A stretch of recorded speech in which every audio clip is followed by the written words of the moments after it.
Machiegni kendo Archbishop mar kanisa mar Mowaro Israel East Africa koro kwayo jodolo kaachiel gi jotend dini mondo mi owe donjore e weche mag siasa makideka pogo oganda to chutho e kindeni ma josiasa mopogore ikore ne yiero maduong' mabiro.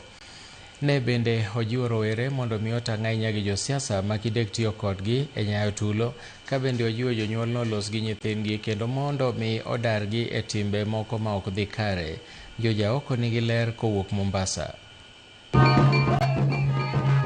Ne en wer kod miel e nyasi mar alam moyiedhi mane obagi gi kanisa Mowaro Israel East Africa e od bura Malikoni Mombasa.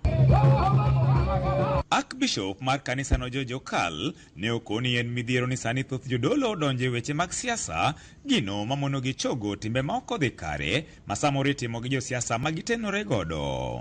Akwayo jodolo wa nwawuog e siasa.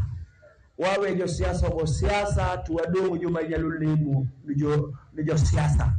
To ka wadonje siasa masika to wabiro miyo Kenya sama Kenya lal to joma rekebisha ka Kenya duoge wang'e bedo maonge. Jodolo duto kamoro amora ma wantie walam ne piny nikech piny rach, uwinjo gik matimore. Sana walam ne nyithindwa madhi e sikunde. Ok wamor gi gima nyocha notimore kuom lal mar nyithindwa ma nyocha mach nowang'o.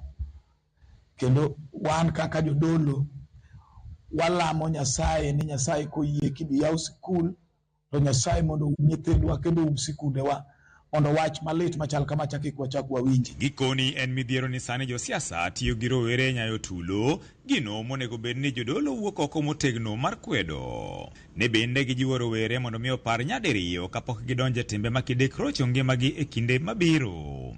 Ojende wa onego watigo iyo makare mar miyo gi investment manyalo konyogi kata miyo gi tich ma ginyalo tiyo. Ile kijana mimiyo pesa mondo idhi iroch ratiro mar jomoko ok gima kare. Nikech unie viongozi makini to ka urumo kawuono nikech ja siasa mochopo interest mare onge gima kiny dhi konyogo Kenya. Kiny wadhi koso viongozi manyalo rito Kenya. Nyathi maneno ka owuotho gi nyathi marach to werego nikech sani piny otuk marach. Vijende wadonje weche mag njore nikech samoro wuotho gi nyathi moro mok tim maber to chuno ni nyathino nyaka rwaki e yo marach. Magi ne giwacho ka bende gikwayo piny owacho mondo mi otim nonro matut ewi tim mar jopuonjre wang'o sikunde kendo kwayo jonyuol mondo mi oket nyithindgi machiegni mar yango midhieche ma samoro gikale ka gin e sikul. Atemo wuoyo kod jonyuol mondo gitem giwuo kod nyithindegi kata ka nyithindegi dhi sikul to nyithindegi kani kod problem moro amora madimi nyathi wang' sikul to mondo share kod jonyuolne. Jasiguo biro mondo oke turwa kendo keth nyithindwa mathindo mabiro to gin e future leader. Koro akwayo kamoro amora ma gintie kendo akwayo sirikal be ni neuru mkakati ma unyalo keto e sikundewa kuonde ma nyithindo nitie mondo nyithindo obed kuma safe. Wachwako piny momiyo piny koro onge kore kama imako go piny onge. Nyathi nyalo wang'o janyuolne nikech japuonj mapuonjo e skul oyie wang'. Koro rekebisha gini chako kod wan jo Kenya mzalendo ng'ama lemo. Bed ni lemo i society mane leme din mane. Waduog kuom lamo Nyasaye. Wawuog gi siasa nikech siasa en mar jopiny.